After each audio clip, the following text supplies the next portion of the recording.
Welcome to Get Known, Be Seen Web TV. I'm your host, Trish Springsteen, and Get Known, Be Seen Web TV is all for you who are watching. Those who are wanting to know how to get out there and be seen, you're going to be seeing on this show experts that I bring in who will tell you how to do that, how to maximize your product, your book, your message, whatever it is. We'll be having experts on those. And then it's also for those who have a book, a message or a product that you really suddenly realize that you want to stand up and share and let people know where you are. We have those people on there. So there's something for everybody on Get Known, Be Seen Web TV. And today it's my absolute delight to bring to you Kym Cousins. Now, let me just share a little bit about Kym before we get to have a conversation with her and get to know a little bit more about where she comes from with her journey and what she's doing at the moment. To develop authentic connections and relationships in business, you need to be your authentic self.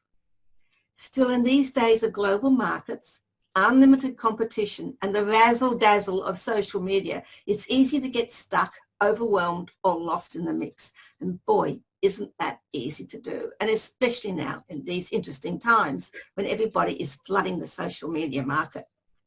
As a coach, trainer, facilitator, author, and keynote speaker, Kym Cousins empowers salespeople, entrepreneurs, and sales leaders to cut through the hype and bring back the heart-based connection that smart sales are built from, empowering them to grow businesses with authenticity and trust, and without uncomfortable hard sells or gimmicky gigs. Absolutely awesome. I can't wait to hear a bit more about that. Kym is the founder and director of Sprout Enablement, a national training consultancy based in Queensland.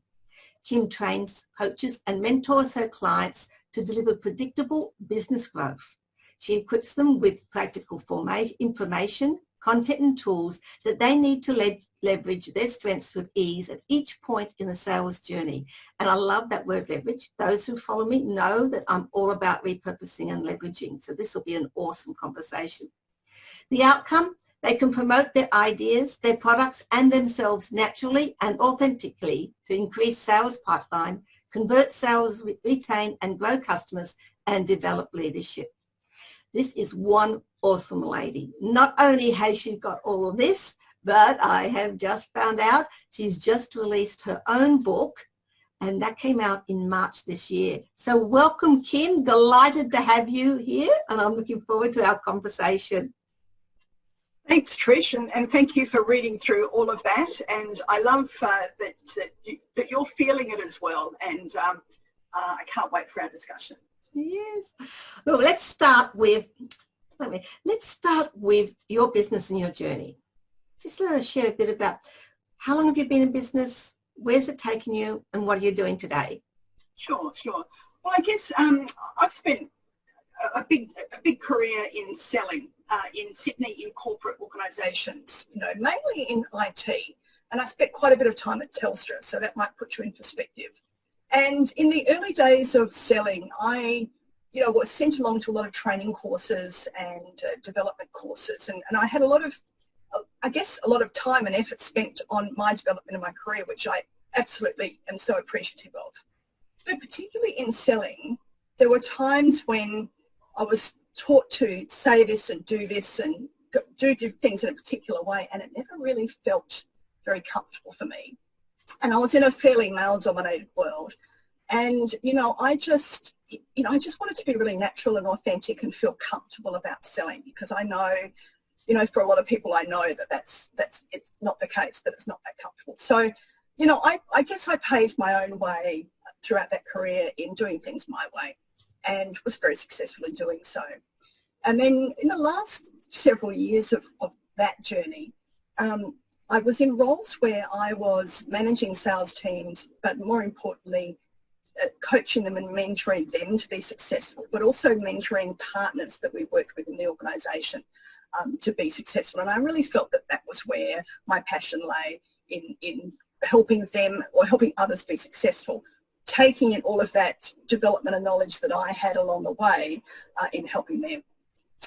And then just over 3 years ago, my family and I decided that we wanted to leave the rat race in Sydney, leave that sort of razzle-dazzle world and move to Queensland. And I decided then that I really wanted to put all of that knowledge and expertise into my own business as a consultant coach and work with a lot of amazingly beautiful business people here in my area. But I also have clients nationally as well. And I found that, I guess if I fast forward from that time where I felt quite uncomfortable, unnatural in selling to today, that's what people, not just today because we're going through tough times, but today as in the 21st century, that's exactly what we need to do and be ourselves and be authentic, because it's a very crowded market and it's full of competition, and to stand out from the crowd, it's all about, you know, what value you bring to the table and how you can take that value to create value for your clients and be of service. So that's a bit of a long answer to your question, but it's been quite a journey that right now I'm just feeling so passionate about my message, because my message hasn't changed, but my message today is exactly what people need. Absolutely awesome. And I think that really highlights a couple of things that I'm passionate about. Just to pull out a couple of the words, and you say about authenticity, being genuine. I think it's awesome that you're looking at that, because a lot of people look at sales and they've got this old perception that salespeople are flim-flam. You know, you just have to be a good salesperson, you've got to be in a certain persona. And you're pulling out from what you're talking about, and I'm going to talk about your book in a minute because I'm pretty sure it's in there as well, that you don't have to be like that. You just got to be who you are. And I think that's an awesome step to take. The other thing I like about what you're saying is that for those like people watching who want to step up and be seen, and they want to sell their book, they want to sell their product, what are some of the things that you can sort of share with them that might help them to be able to use your expertise to get up and be seen? Yeah, look, the number one thing that I would say to anybody who has something to sell, whether it's an idea, whether it's a book, whether it's a service, whether it's a product, is to really, two things. One, understand who would be interested in buying it. So understand your ideal customer. But most importantly, and this is the number one thing, and that is understand what buying your product will achieve for that customer. So if by buying my book, or what I feel my value is in someone buying my book is that they are then better able to sell, which means the value for them is that they have a better business, better life. So it's not me selling a book, it's me selling the outcome that they get from buying my book or buying a service or doing some training with me or whatever that might, or buying a product. It could be selling a plastic bottle. You know, what is the value in selling a bottle of water? Yes, it quenches thirst, but it means someone stays alive. So if you ask yourself, we all remember the old days of features and benefits. Yeah. It's a lot further than that. It's yeah, you get a benefit, but what does that mean? What is the outcome from that benefit? It's the peeling back the layers of the onion and saying, well, so what? And why is that important? And you know, what does that mean for you, this customer? Not just all those other customers, but that specific customer right there in front of you at that time. What does it mean for them, and what is the value they're going to get? So what we're talking about today, and I think this is a great step forward, is feelings. We're talking about the feeling that you are generating, the feeling that you're connecting with those people and their feelings about the outcome, about what you have. Would that be what we're looking at? Absolutely. So you've got about some feelings and rational thinking. And some people have a preference for feeling, and some people have a preference for thinking.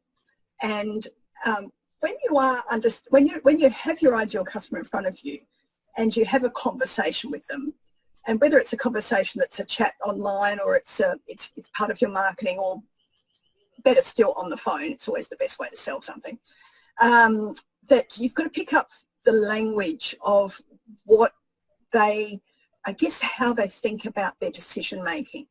And some people have more of a preference for thinking about the emotions of what it means for people. Maybe it's people in their team at work, whether it's their community or whether it's their family. And some people think, make decisions based on thinking about the outcomes, and it could be dollars and cents or the details or, you know, just the process involved. So yes, it is appealing to someone's feeling and how they feel about the outcomes, but it can also be a little bit skewed by their preference and the way that they communicate as well. So by understanding that yourself, you know, it helps you in your conversation as to how you present what it is that you are, you know, the service or product that you're selling to them. Awesome. And that actually brings us back to that other point, and one that anybody who's following me knows I always harp on, and it's the same as you. Know who you're speaking to, know your customer, know your niche, because if you know them, you know the language that they're using, you know the words they're using, you know where they're hanging out, and that is where you're going with that. Is that not correct? Absolutely. Yeah. But also balancing the communication to appeal to the different thinking and feeling types as well within that ideal customer. Absolutely, and it's one of the things that I talk about is the balance between the communication, which is your intellectual and the intellectual part of your communication, and the emotional connection. And you've got to have that balance. It doesn't always have to be equal either, does it? It can be one or the other, but you do need both components. And I'm seeing from what you're saying that in sales today, that's an important aspect to remember. It is, because you may not know straight away where your customer has a preference for their decision making. So if you balance things out, you're going to appeal to both sides. Awesome, awesome. So what do you think is one of the challenges that people have in getting known, being seen today, from your experiences in sales and where you're taking people?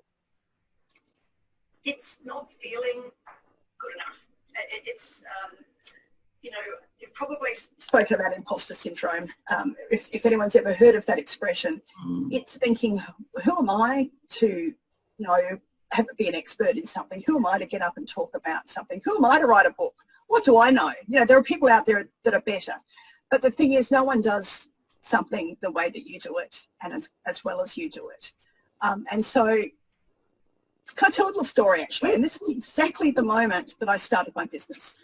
And I had moved to the Sunshine Coast in Queensland, and I was out networking, going to some amazingly beautiful women in networking, business networking groups. And we were in a church hall actually, and we were sitting around at an L-shaped table. And it was one of those networking meetings where you stand up and you say who you are and what your business is. And it went around the table, and we got to a particular young lady who, we were all sitting down, and she sat down and she said, do I have to stand up? You know, I hate standing up and talking about myself. And everyone said, oh, no, you've got to stand up. It's all safe. You know, we'd like to hear from you. And so she stood up hesitantly and she goes, oh, I hate selling.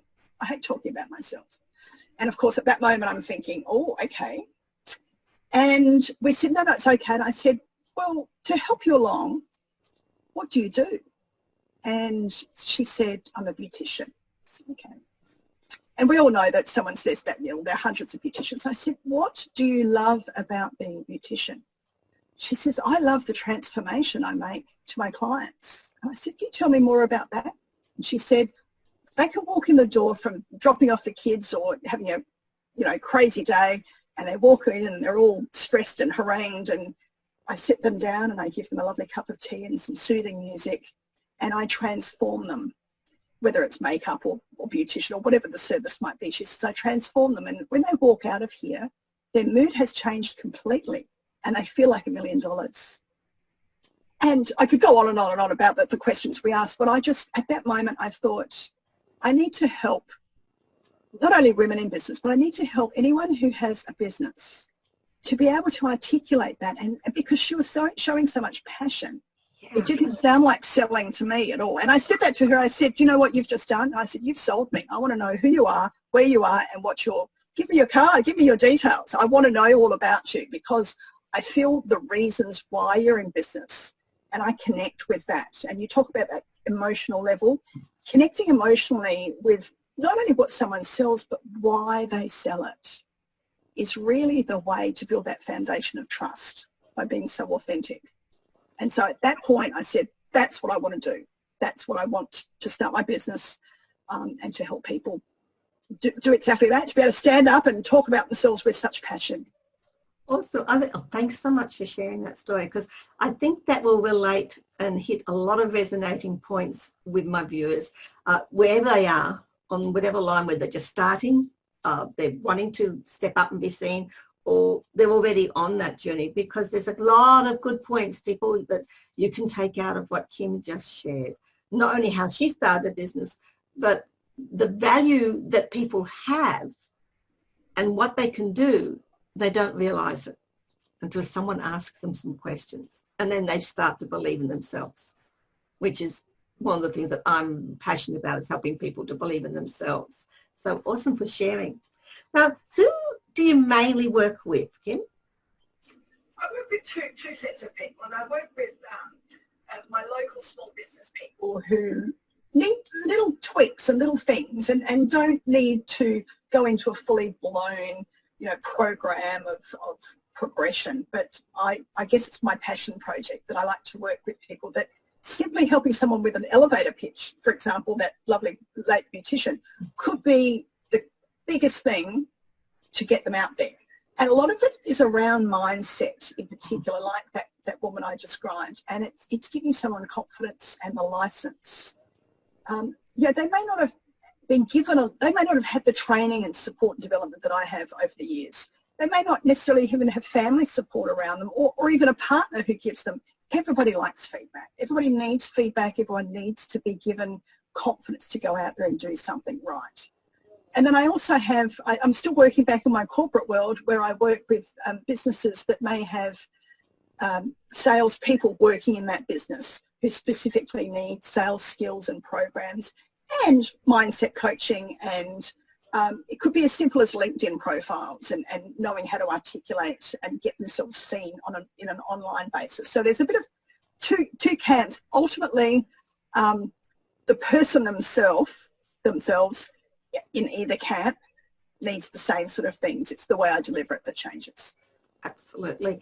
And one of the things that you do, we were talking about this before we came on air, we discovered, Kym and I, that we're both of us massive introverts, and we both deal with introverts. And so coming from that aspect, who's the best seller, introverts or extroverts?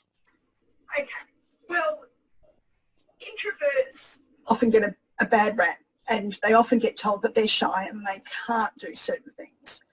And then extroverts get told you've got the gift of the gab and you can stand up and you can say anything. And so there are different skill sets. Should I assume that your listeners know what the difference is between an introvert and extrovert? Look, let's just go over that, because it's always worth knowing, because there is a lot of myth out there about who extroverts are, who introverts are, and it's really not black and white. There is a lot of sliding scale. But let's just have a look from your viewpoint, what you feel the differences are. Sure. Well, the technical explanation between the two is that introverts draw their energy from the inside. And they recharge, it's like they recharge their batteries by spending time inside and often being alone and in a quiet place. That's how they recharge their energy. Extroverts recharge their energy by being around people and interacting a lot. That's just simply how they draw their energy. You can have a little bit of both, but I use myself as the biggest example to explain it. In that, I am actually a Myers-Briggs practitioner now, but certainly way back when I first did my Myers-Briggs questionnaire, it came out that I was an introvert. And then I've been, more recently, I've taken the test again, and technically you shouldn't change. Technically it's what you are born as, it's your preference. You can develop behaviours, but it is your innate personality preference. Now, I've been married for quite some time, but I came home and after I'd done my training, and my husband said, "So what are you?" I said, "I'm an introvert." He goes, "No way. No way you're an introvert. You stand up in front of people and you're on video and you do all these sort of things." I said, "Yes, I can do all of those things." And I can do them well because I'm passionate about, you know, when I'm knowledgeable about something, I can be extremely expressive. But at the end of the day, I like to go and retreat and spend some time alone. I like to sit and watch TV on my own.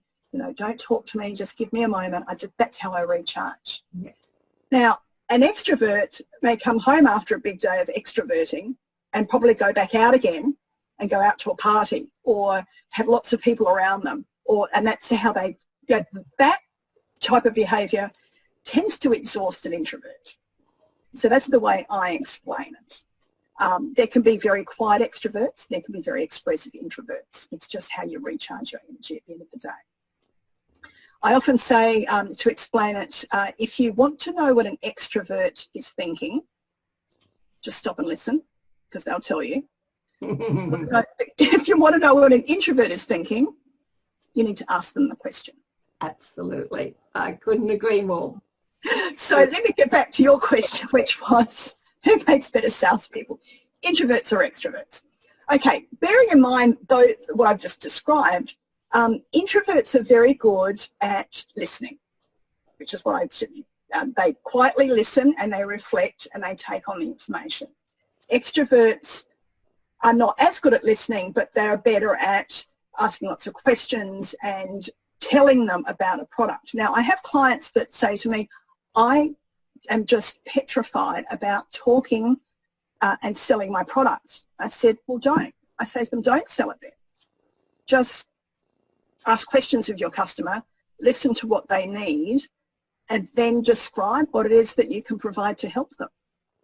So extroverts, on the other hand, can pick up the phone, they can talk to people, they can be around them, they can, you know, they do all of that very naturally. An introvert doesn't find that as natural, so they need to find other ways of doing things. Extroverts talk a lot, and so they don't stop and listen, so they can at times, sometimes miss what the client really wants and can miss the brief. So give me another hour and I can go into a lot more detail. To answer the question, both can be equally as good if both can balance their approaches and their behaviour. If an introvert can learn how to be more expressive, balance that with their good listening skills, then they can be extremely good at selling. Extroverts, if they can balance their talking, their expressiveness with stopping and listening and asking questions of their customer, then they can be absolutely fantastic at sales, because your customers are neither, you don't know whether they're introvert or extrovert. So if you balance it out, you're going to appeal to them either way. And then you can go a little bit deeper around extroverts like to talk, introverts like to write. So introverts love to use email, but extroverts like to use the telephone. But if an extrovert's phoning an introvert customer who's not really wanting to talk on the phone, they can also hit the mark. So there's a whole bunch into it. But I guess my point being is that when I was starting out selling, I was often told I was too timid and too shy, and I'm like, you're joking me. When I get going and I know, or, you know, and I work with my customers one-on-one, you know, you can't shut me up. And it was pretty much a stereotype. I call it last century, 20th century, it's last century. The stereotype of the very talkative, boisterous, social salesperson. That's last century. 21st century is all about understanding behaviour and balancing those things because of understanding your customer. Absolutely. And I would add one more thing, understanding who you are. Oh, sorry. Well, that's the point. That's the point, is to make this work. And that's one of the things that I really love to work with my clients around, is working out their Myers-Briggs type and from a technical standpoint, and giving them that self-awareness so that we know that you're an introvert, but let's work on some of these other things, etc. Awesome. Thank you for sharing. And it's amazing. That's actually very close to what I talk about when I'm talking about people getting up and speaking, with getting out there and getting known, being seen, because the same, very similar sort of things, knowing who you are and then knowing how to maximize your skills and enhance what you need to enhance. And that's awesome. Now, you've got a book that you've just done. Let's have a little chat about your books. I wouldn't be at all surprised if a lot of what we've just been talking about could be found in this book. So what is the book, and share a little bit about it? Well, this is the book. Selling with heart. Awesome. Selling with heart, growing your business with authenticity and trust. And I wrote the book, I guess it's for anybody who is, who doesn't really want to be one of those 20th century salespeople. They don't want to be pushy and aggressive. And so many business owners, particularly like the young lady I talked about, don't want to sell because they don't want to be pushy and aggressive. But that's exactly how you shouldn't be in the first place. So if you understand yourself and what your natural strengths are and how you communicate, and balance it out, as I talked about, the introvert-extrovert type of approach in particular, that you won't come across that way, because selling is all about your customer and what, like I said in the beginning, the value that you add to them. It's nothing about you. It's not about you standing up and talking about you. It's you standing up and talking about what you can do for your customer or what it is your customer gets. And so I work through a whole range of different things in the book, that anything from getting yourself on LinkedIn and putting yourself, I guess your online brochure on LinkedIn, through to selling through telling stories, through understanding buyer behaviour, understanding, well, we actually start with the history of selling and why selling has always had such a bad rap. And Trish, you might have heard the expression a snake oil salesman. Mm-hmm. Yes. Yeah. Yes. Okay, well, I'm not going to tell you where that comes from because it's in the book. Yeah. Awesome. Get the book, people. Absolutely. So if you've heard that expression, say snake oil salesman, that's exactly what you shouldn't be. Mm-hmm. And we talk about that history and why that came to pass. And so there's a whole range of things that really culminate in what I call my 3-step process of TLC, which is how you sell with heart. Awesome. I think that's a book that people, or my viewers, should be getting out to have a look at. Even if you have already conquered the sales fear, I think there's an awful lot in that book from what you've just shared that could help you to enhance your skills. Now, absolutely. Can I just jump in and I guess I've been talking about this a lot lately. During these tough times, a lot of people have asked me, can I sell? Should I sell? Nobody's buying, nobody's interested. Well, if you have something right now that can help be of service to somebody, can help somebody right now, then you absolutely should be selling. And if you're worried how to sell, well, it's selling with heart is what you should be doing anyway, but particularly right now, it's very, very topical. Awesome. Now, just delve a little bit in, how has having your book helped you to get known, be seen? Has it helped you? Has it enhanced what you're doing? What do you think is the value of having a book? For me, as an introvert who sometimes freezes up like most people do when you get asked a question or you need to stand up and talk about something. For me, it's given me, this is my content. This is pretty much a lot of my life as well in here. So if at any time, through writing it, through editing it, and through editing it, as you know, over and over, yes. And the research that I did too, that really backs up my, I guess, my message. It's so ingrained in me, in that at any time I can talk about, I can jump up, I can be seen, I'm so, I've embraced the information so many times now that any chance to jump on a webinar, jump on a call like this, talk to anybody on the phone, chat in the checkout at the supermarket if I'm close enough to them, and a reason to go out and talk about it. And as I said in the beginning, yes, there are hundreds of books about selling. You can buy lots of different books about selling, and I have lots of them myself behind me that I've read over the years. But this is my chance to overcome any sort of imposter syndrome. Who am I to write it? Once I started writing, I felt I knew so much more than I thought I did. Yeah. And I knew, and it's the stuff that I had worked with so many other people and helped them be successful. that I know it works. And so it's, yes, would I now consider myself an authority on selling with heart? Absolutely.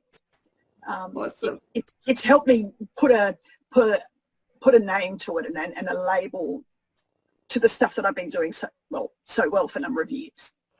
Thanks for sharing, because that's awesome. And that is one of the things that I share a lot with my people, is that's the byproduct of having a book. That's what it does for you and how it can work for you. So thank you for sharing that little side of where you've been coming from.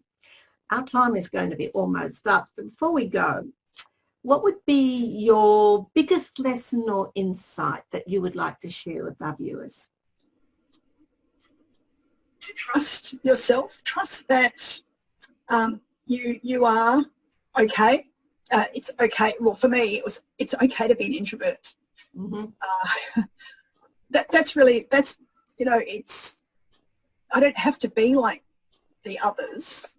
I can just be me. And if that means that I label myself an introvert, you know what, I'm owning it. And once you talk, I put little memes and things up on my social media, and then people will comment and say, well, this is a really good example right now where we are in our home office. And people say, how's it going? I'm like, I am loving it. I know. You're loving it. I'm like, I don't have to go out anywhere. I agree completely. I'm loving it too. And but I feel so connected with people. It's just fantastic, the amount of online stuff that I don't have to go anywhere, stand up anywhere, except standing up for webinars and things. So that's what I've learned, is that it's particularly right now, the introverts are flourishing. It's okay to be you, and just go with it. Awesome. Yep. So firstly, where can people get your book? Okay, my book's available on my website, which is kymcousins.com. Very easy to remember. Kim with a Y, of course, kymcousins.com. Awesome. Oh, sorry, having said that, if you're not into physical books and you like an e-book, it's available on Amazon Kindle, and it will be an audio book very, very soon. Brilliant. And we will have some of those details below this.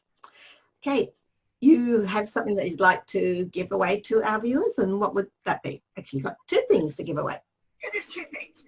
Again, on my website, kymcousins.com, if you would like to register with your details, you will receive, it's a little very, very small ebook, which is the top 3 challenges facing salespeople today. And that's around some of the fears that salespeople have. So that, please register your details. But also, be very happy to just have a chat, spend some time with me on the phone, because sometimes it could be just a very small question that could have a very big outcome if you just understand a little bit about, or an example would be, one of my clients said the one thing that's holding her back is that she can't get on the phone, does not know what to say to even get an appointment with her ideal customer. So if you want to spend some time chatting about how do you do that, or just one little thing that's bothering you right now, jump on a call with me. We'll spend 30 minutes or so, and no obligation, nothing. I won't sell anything. But I'm happy to have a chat, because what that does, look, for me, it means that the more people I speak to, the more people I know that this is absolutely hitting the mark. Awesome. And is there a link on your website for that, or you just go to book that free session? You can do two things. Yeah, if you, well, it's Kim, if you want to just send me an email as well, kymcousins@gmail.com. Awesome. Or fill out the contact form and just say, I'd like a 30-minute free call, and then I can send you a link straight into my diary. Awesome, absolutely. And of course, you are available on Facebook and Instagram and LinkedIn? Yes, absolutely. Yep. So if you put Kym Cousins in there, you're going to find it. And your business is? My business is called Sprout Enablement. Absolutely. People, we've been speaking with Kym Cousins today. It's been an awesome time. We have really delved into what some people think is one of the hardest things to do, and some people think is one of the easiest things to do, and that is selling. And Kym has shared some of her views about selling, some of the things that introverts and extroverts can have a look at to take on board to be better sellers. She shared a little bit about her journey, which has been an amazing journey. And of course, the latest thing that has really rocked her world, which is her book, which Selling with Heart. Thank you. Absolutely. And I have thoroughly enjoyed speaking with Kym today. So people, that's Get Known, Be Seen on Web TV. I'm Trish Springsteen, your host. Stay tuned for the next episode that we have. There's a session coming up. And if you want to know how to get known, be seen, if you're having some issues or you would like to know something, you can always book a free call with me, and the link for that is at the end of this show here. If you want me to come and speak at your event, a workshop, or when we get back to being able to speak live, you can also go to my website, trishspringsteen.com. You'll find all the information there about how to speak with me, my blog, also how to join my book marketing club for those who are authors or newly published authors. Until next time, be awesome, practice your selling, and go out and get that book from Kym. Selling with Heart. Bye for now.